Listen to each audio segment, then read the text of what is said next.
Understanding Criminal Proceedings, a Beginner's Guide. Hello, everyone. Today, we're going to delve into a very important topic that you might have come across in movies, news, or reading material: criminal proceedings.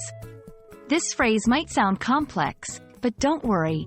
We're here to break it down for you, ensuring you understand what it means and how it's used in the English language. Let's get started. Criminal proceedings refer to the legal process in a court of law concerning crimes or offenses against the law. This process is initiated to determine whether an individual, known as the defendant, is guilty of the crime they're accused of. It encompasses everything from the initial investigation of a crime to the final verdict and sentencing.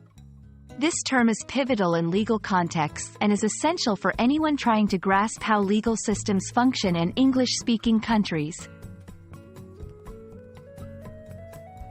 Criminal proceedings can be lengthy and complex, consisting of several key stages.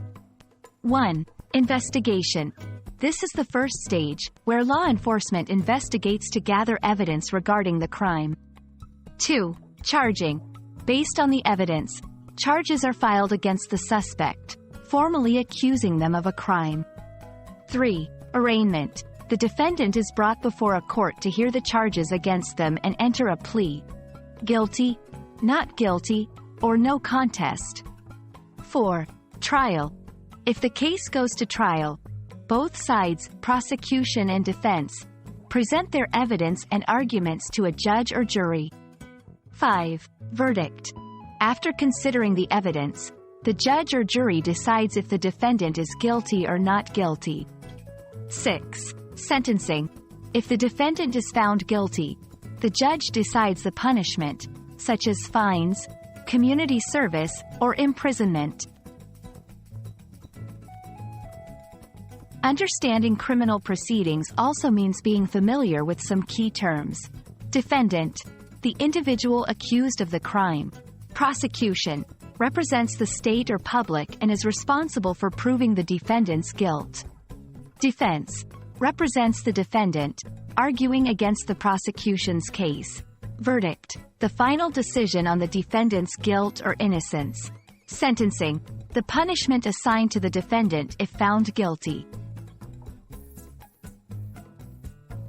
We hope this video has shed some light on what criminal proceedings entail and why they are a crucial aspect of legal systems in English-speaking countries.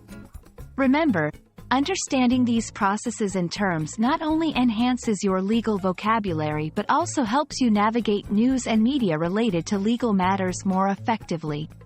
Thank you for watching, and stay tuned for more enlightening content on English language learning.